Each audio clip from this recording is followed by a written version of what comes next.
Eric Kripke writes the other most of your favorite episodes. Turning over to Miss Alynda.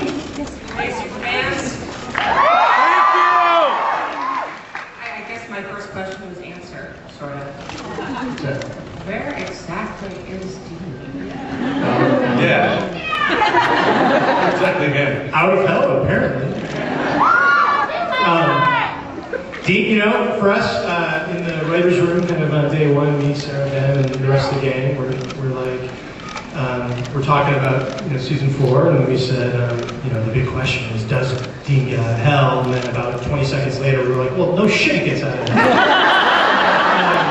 So then we quickly moved on to the next question, which is how he gets out of hell, and that the mystery of what brought him out and what he was doing in hell, and what Sam was doing in his time away from Dean. These would be the interesting questions and the primary concerns of season 4, which we're creating to unfold with a lot more mystery than than maybe we've done in past seasons. And just there's this. It's 4 months later, as you can see, and sort of how they spend that time away from each other, which has been really fun for the writers to write because they can surprise each other again and they can keep secrets from each other. And we haven't been able to do that since the beginning of season 1. So it's been fun.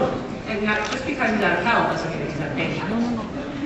If he was out of danger, this would become a very boring show.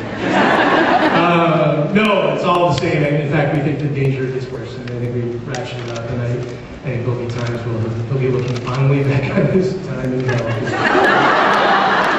It was so warm. It was like a jacuzzi. I love you, Jared!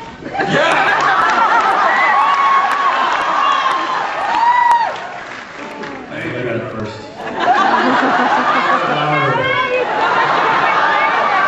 Jared, I have a birthday present for you. I do. All right, I gave it to him, but I picked it up. Behave yourselves. I got injured and we're moving to leave.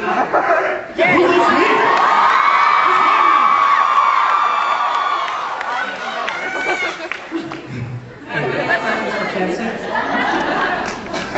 Here. Hi. You are hot.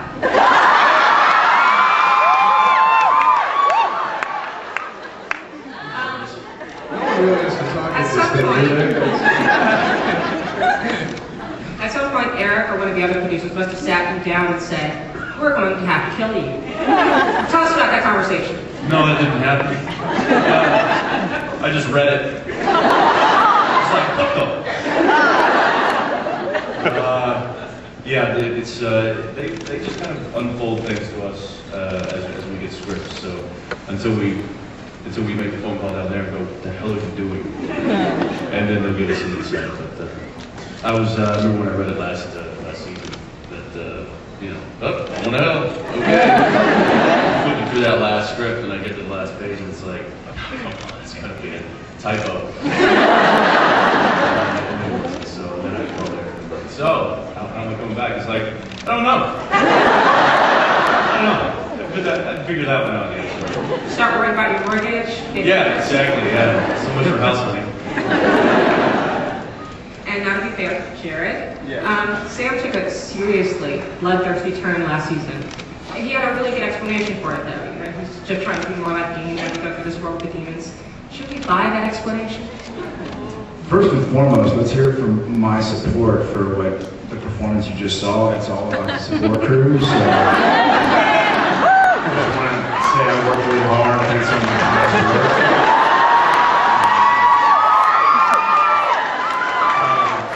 Riveting performance. I think, Sam, unless the brilliant bookends of this panel know otherwise, I think Sam believes he's coming from a place of wanting to make the world a better place. I think he really thinks he wants to get rid of demons. He's not like, maybe I'll just entertain the idea of just being a killer. Like I think, his role models have unfortunately been this clown and our dad, so he doesn't have much to go on.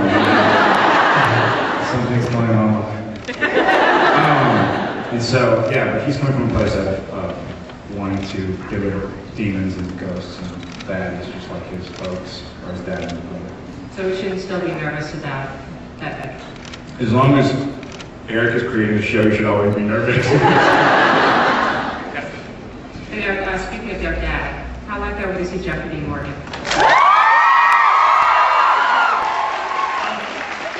We would love to have Jeffrey. There's an open invitation for Jeff. Jeffrey's like a busy and fantastic man. I mean, Watchmen, holy. But we love him and we love the role and we love seeing them together. And then the show like Supernatural, no one's dead forever. And you can always find ways to bring people back. Honestly, it's about scheduling. He's so busy and awesome. If we can do it, we would love to do it. Well, speaking of people not exactly being dead forever, by the end of the season, Ruby, Bella, Gordon, and obviously Dean were either consumed or confirmed dead. Yes. For all of the producers, how many of these people and or demons could possibly be coming back this season? Resurrection of some sort. Anyone can be coming back at any time on the show. But I'd also say not many. I mean, throw it to the guys. Ben? I totally missed that question. I got a coach. Go on, ask it again. We had some great actresses last season that we were very, very sad to see go. And we have a new storyline that we're unfolding for season 4. And Eric will beat me about the Head and Shoulders if I tell you too much about it. So I will. He threw the question to me as a test, more or less, because there's not much I can really say about it. But there are, listen, dead people come back all the time on the show. Yeah. Death is a permeable membrane on this show, it's true. For sure. Yeah. And for Ben, Sera, and Eric, everybody knows that there was a months-long writer's strike last season. How did that affect the arc of the stories you were trying to tell and changing things up? I think it actually, in some ways, had a pretty good effect. The ending of the season kind of, it became very concise because it had to go from A to B to C. It just became a very lean machine. I think that was good. And then, the writer's strike was an effective political action. That was good too.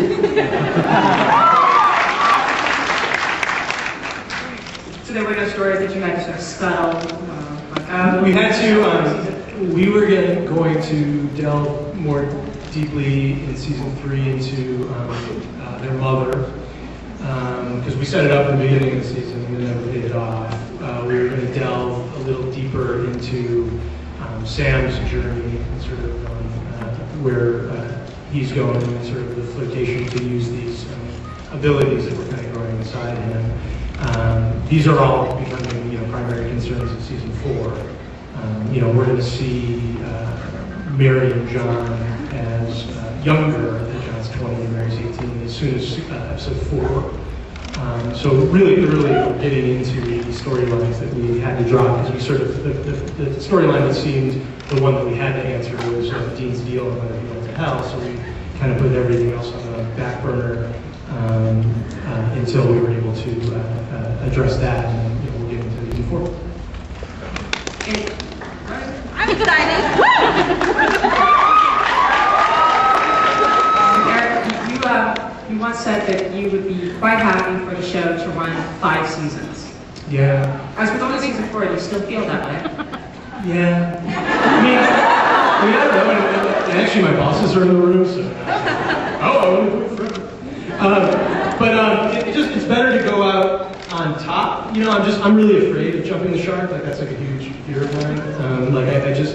I've made this joke before, but I don't want Hawaiian weddings and Ravens and I hope, like, we're in London now, and hilarious, and just all that shark jumping. It's better to go out like on top and strong.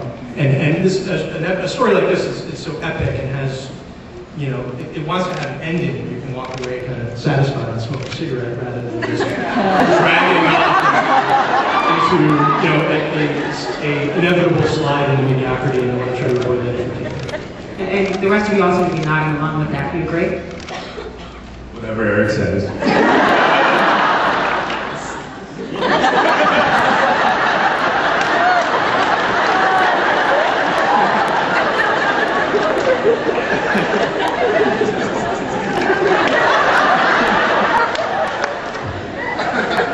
Sera, Jensen?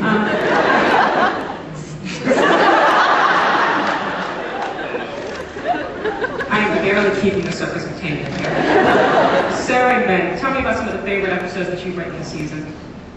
Written over this season I wrote. The past season. Yeah, okay, good. Because I wrote one, that's my favorite. Actually, the one I just finished is a really interesting. It's one of my favorites, but I think right now I like Ghostfacers.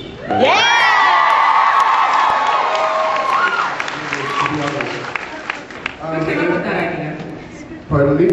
Who came up with Ghostfacers? Oh, well, actually I came in and said kind of like, I think we should do the Blair Witch sort of video kind of Ghost Hunters thing. And Eric was behind it. So then we just had to sit down and make it all up. I think they were going to be the Boo Boys for a while. The poison boob. Oh, yeah. It's terrible. And for the record, that was like I was like, well, we can call it the poison boob. And then Ben's like, don't be an idiot. We're not doing and for the record, when Ben pitched it, I just want to be clear about this. That when he came in and he's like, so I want to do this episode, and they're called the Ghostfacers, and they have this theme song, and here's the song. And then he sang, Bob Singer and I, the entire song. He worked it, he's like, I'm going to come up with a pitch and lyrics. And we're like, love it! And I think it was the song that actually sold it. That's good to know. I'll put this song in every episode. Fish sings. Can you come? If the fish sings, can you come? Oh. He wants, okay. Ben keeps pitching this episode about this wishing fish. It's like this fish that you hold in your hands and makes your wishes come true, and he goes, and every time it's time to pitch an episode, he's like, so, okay, here's how the wishing fish can work. Every effing time, and we're like, maybe, it's like every time Charles Manson comes up for parole, we're always like, He was always going to be a koi this time, remember? I'm going to get that fish. Sera, do you have a favorite from the past season that you wrote? This is my least favorite question. But, well, it's one of my least favorite. It was Eric's question. I'm a big fan of Justin Bello. Yeah. First and foremost, because I think you two did such a tremendous job, both of you.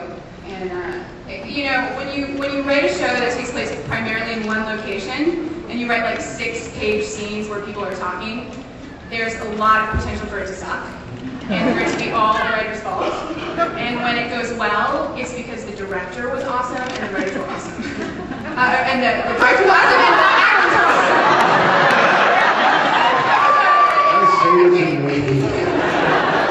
Because they were awesome and Phil Secretion was awesome and you know, everyone on the set really did a great job. And you know, it was one of those things where the hammer was over our head and we were about to go on strike. And There are I'm so glad she's saying it so I don't have to. I'd love to be able to answer that question, but that would go back to you. Actually, You have to find out, huh? well, there's that, and then Holly, who's our publicist, came to us with a quote to describe. There's this character, Christy, and you know, there's some potential exchange of bodily fluids with Sam.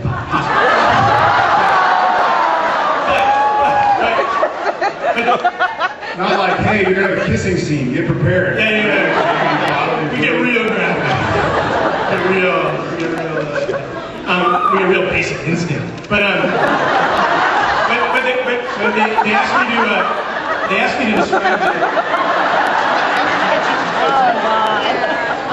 They asked me to, Holly asked me to describe the character so she could kind of release, you know, a description, and so I released, and I do sort of, you know, to the fans who get upset by this, but I wrote in love interest just kind of to screw with you guys.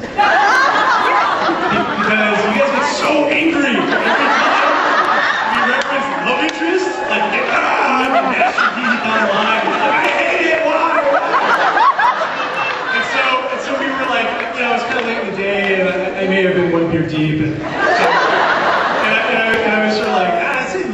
this because I want to see how upset they get. So, but don't sweat it. Like it's not like anyway. I think you'll be pleased with where the character goes, but we wrote it love interest to Just mess with us. F with you guys. Yeah. So speaking of things like that, Jared and Jensen, you've been with these guys now for 3 years. Is there anything that they're writing that still surprises you? Anything about the turns in the characters, or anything that happened the last season that you were like, I so didn't see that coming? For me, it's yes and no. I think the first season I realized that I was going to be so surprised by everything that just not to expect anything or not expect anything. How's that from history? So no, I'm not really surprised anymore. And you know, Eric and the bunch have kind of explained what they want to do, what they're thinking, but it's likely to change. And so I realized that, you know, I'm an actor telling their story, so wherever their story goes is where I go. I think most of them, yeah. Crickets on them.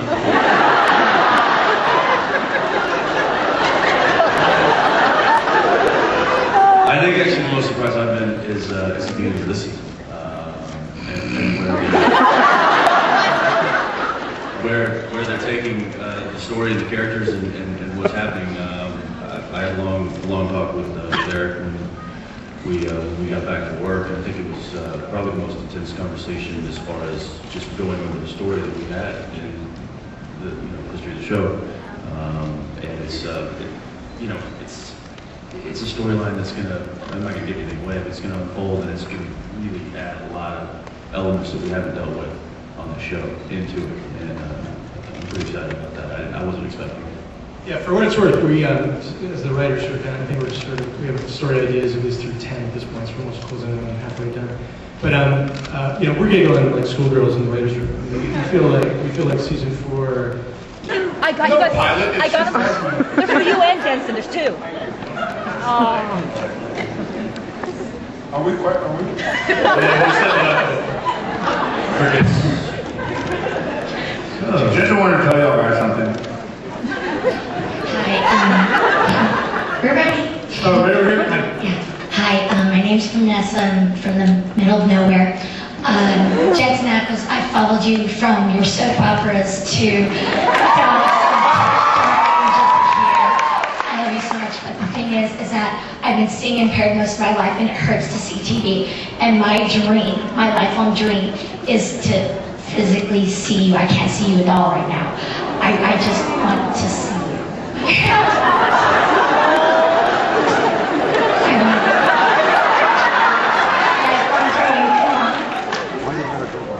You're fuzzy at this point. Focus. My guests have got my glasses day before Comic-Con. Blame the dad. Holly will talk. We'll have Holly will talk to you when it's. Holly will talk to you. Holly will.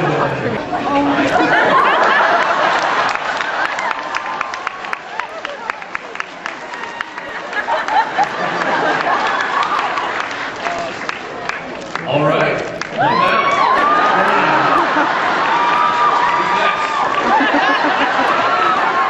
Who wants to check this out?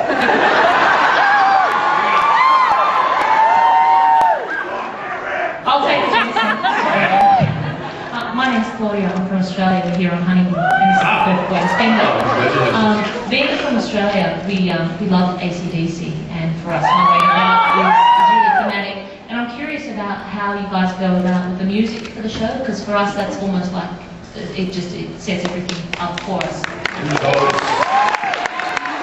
I think it was always, from American one, it was always going to be an integral part of the show. Yeah, I'm from the Midwest in the United States, and sort of classic rock is a big deal there. And I really hate the general soundtrack of a lot of the TV shows. I just don't listen to anything I recorded after 1983. So it was really important that there was a classic rock soundtrack. It's a Midwestern thing, and they're Midwestern guys, and it sort of fits the show. So I was really adamant about it, to the point where I think in the pilot script, I think I wrote cue music, and you can, take your anemic alternative pop and shove it up your ass. so we, and AC/DC, who we hear watches the show and really loves it, appreciates what we've done, and it's like all these great bands like Foreigner and Supertramp and many others, Blue Oyster Cult, and so putting them in the show is really fun. And I love, I'm really proud of how the show sounds. It's really kind of signature of the show, so it's worked out. Hi, my name is Beth. Jensen, that was amazing. I'm glad to see you.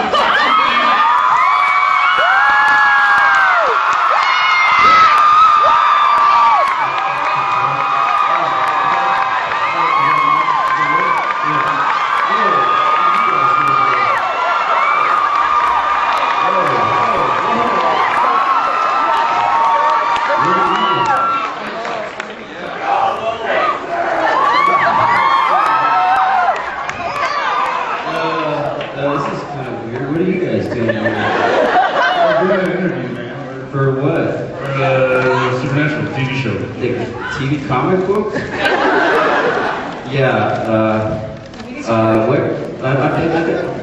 her up.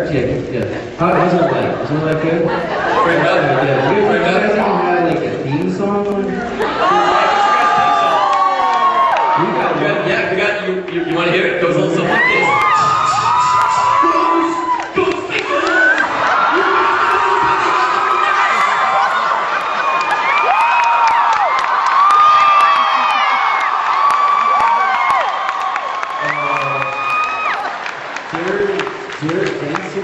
Is that like your aliens and shit? Come on, Sam, Jared Padalecki. What did you come up with that on a role-playing game random name generator?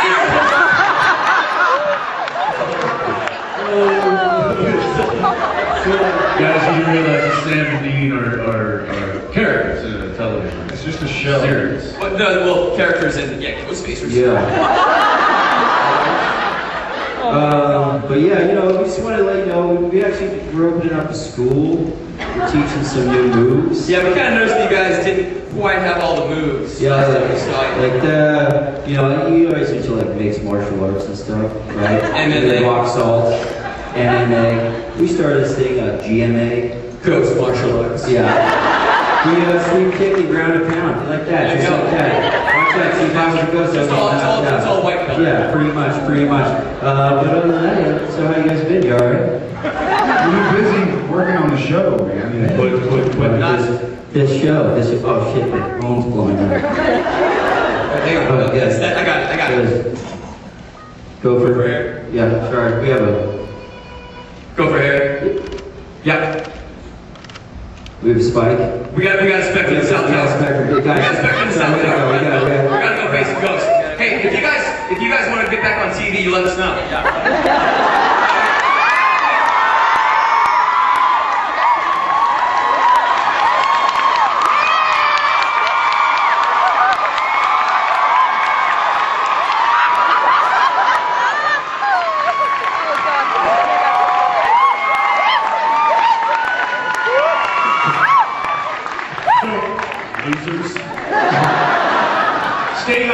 We're working out the specific details, but stay tuned. This won't be the last you've heard from the Ghostfacers. And there may be in various mysterious and alternative media, there may be a short form spin-off series. But we don't know. It's all being planned, and it's all top secret. We weren't sure when we were planning it. Like, is that going to be great, or is that going to be effing lame?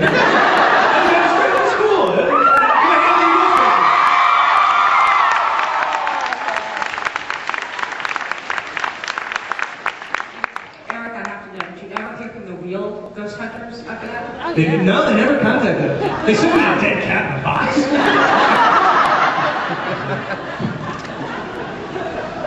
Okay. You have any questions? Yes. Sera, hi. I just want to say I got the tattoo with your challenge there, so I'm glad to see it made it back up. Are you kidding me? Holy crap, you got the tattoo? No, not for real, sorry. Just pen. For the life of that tattoo, you can't be possessed. It's very good to know. My question is, both Eric, Jensen, and Jared, does Bon Jovi really rock on occasion? And could you guys talk about maybe even sing a few lines.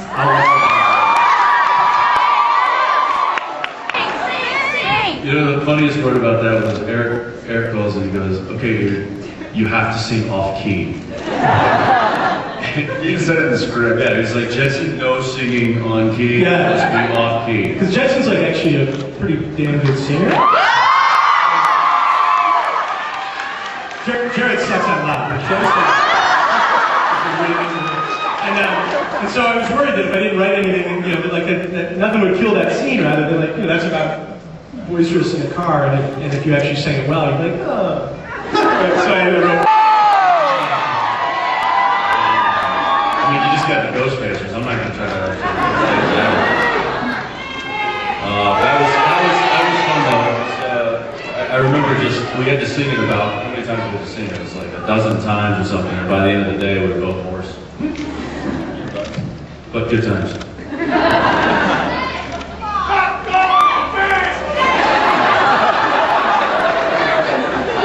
Who should the writers sing? Make Edlund sing. All right. How do we move on to the next question?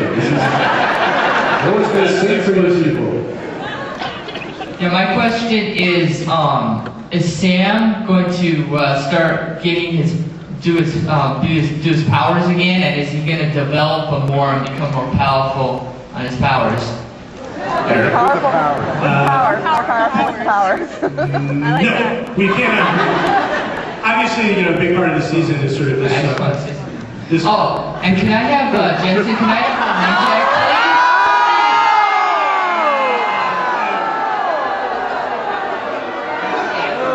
Then they won't know who he is. Jared's got dibs.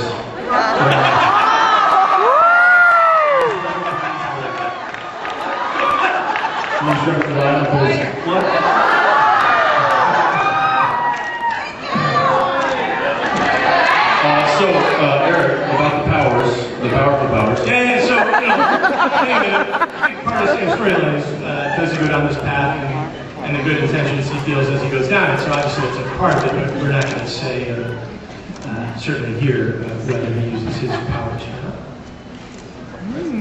Okay. He is playing Mary's father. So Sam and Dean's grandfather is Skinner from the X-Files.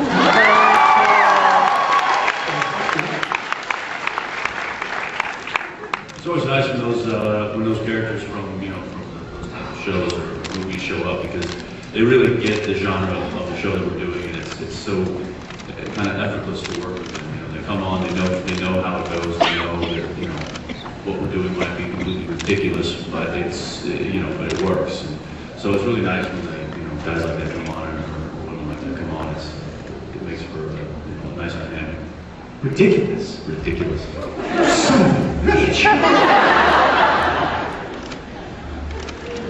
Hi. Earlier you guys spoke about characters may or may not be coming back. Is there a chance that Dean and Bella will see each other in hell? No. Lauren was great. I love the job she did. She was a terrific actress. But I don't necessarily feel. I feel the writers did that character a disservice. It didn't write the character as well as Lauren as an actress deserved to have, and so it didn't quite work in the confines of the show. So she ended up going the way she went. So no, I don't think they'll be interacting. Way to bring the room down, Kripke. I was wondering, in the first season when Supernatural debuted, the critics talked a lot about the Eric Kripke philosophy of horror, which was what you don't see is more frightening than what you do see. In season 3, it seemed like we saw most of it, and I was wondering what's the rationale behind the change in horror style. I just love that I have my own philosophy. You branded it. That's pretty cool. Yeah. We certainly got a little gorier in season 3. I think it was a little dictated by the particular stories. When you're doing that, when you're doing Sera's Doc Benton, like a necessary surgery episode, she's like a badass episode. I mean, she's just picking one. I think, when Gordon died and Ben and all those which were sort of episodes last year, all badass. But they sort of required a certain amount of gore to be appropriate to the story. You know, believe me, there's a lot that we talk about in the writer's room of what you would see that you ended up not seeing, so even those. But I think it's a little dictated by story, and last year we just happened to have some ickier, we went into some, you know, gooier places, I guess. So that's sort of my storytelling.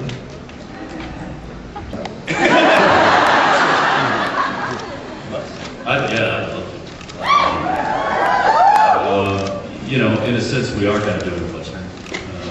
You know, the show is, you know, like Kripke said, it's like two cars, a horse, and two cowboys. But, you know, too easy.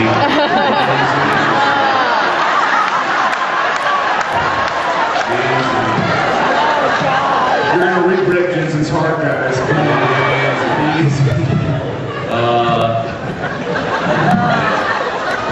Watch that into that. Way to set it up, Jensen. Way to set it up. It'd be cool though. I mean, you know, that'd be a lot of fun. But I doubt it will ever happen. There was sort of there was sort of the Home Shot in Wartown, part one of. Right. There was sort of a very westerny feel to. I forget the name of the episode, but we're Sandals. All Hell Breaks Loose part one. I mean, it was shot in this area. It was shot. It's called Bordertown. And so I don't know. I love to do a full-on Western, you know, and I don't know if Sam and Dean ever going to go like, wow, what's this cowboy hat? Like, get out on a horse. Assless chaps.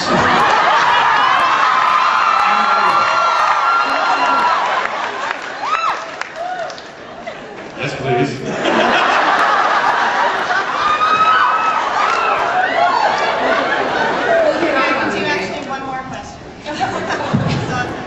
No pressure, I'll make you feel interesting. Hi, my name's Zara Smith. And first of all, I want to say I agree with the moderator. You guys are really hot. Thank you. My question is, because of the dark things that happened to all the boys at the end of last season, are we going to expect a lot of the same like brotherly love humor as we saw in the last few seasons? Or is it going to be darker? I hope it gets darker. I mean, I think there's obviously always going to be a sense of brotherly love, but with what Sam and Dean have gone through, it's changed them both and visualized them a bit more. I mean, as of right now, at least they're you know, holding their own demons and their own skeletons and secrets. And usually it was, you made a deal, didn't you? Yeah. How long? A year. You suck. I'll get you out. And now there are things that we haven't told each other or expressed. We almost like we don't even know how yet. And so, though I think that obviously the brothers care about each other, I think situations have changed. Yeah, I think you're going to find more that when the Sam and Dean are separated, that they're dealing with stuff that they don't necessarily want to share with each other a lot more. But when they're together, you know, they fall back into the same routine. So I don't think that that's going to completely go away, but I think that they're going to be dealing with things on their own accord that they haven't necessarily been doing in the past. Yeah, I think, I think this, in terms of the writing, I mean, the scene-by-scene mix is about the same, which is, I think one thing that Supernatural has kind of evolved into is it transitions from comedy to horror to, dramatic sort of emotional angst, and it's kind of all those things, and I think in the writer's room, we're very conscious of maintaining that formula and making sure that even in our darkest episodes, there's a couple good lines and a couple funny beats, and making sure that it always has that sort of smart-ass effervescence or subversiveness that it's always had. But yeah, the brothers are getting some heavy stuff, so it'll be a good season. Leave it to a writer to use 2 4-syllable words. Thank you very much. I get paid effervescence and subversiveness. I get nickels. That was enlightening.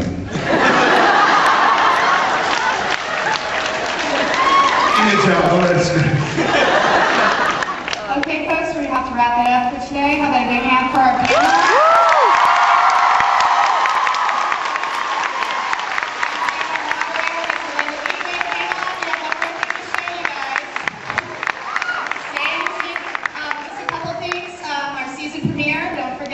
Thursday, September 18th on the CW at 9 p.m. Eastern. And our season 3 DVD will be coming out on September 2nd. And Eric, I believe the Blu-ray. Oh yeah, Blu-ray of season 3 this year, Gabe. Yeah. So yeah, tune in. And then there's some gag reel shit. Yeah, we're going to show you a little bit of the gag reel from the season 3 DVD. Stay tuned.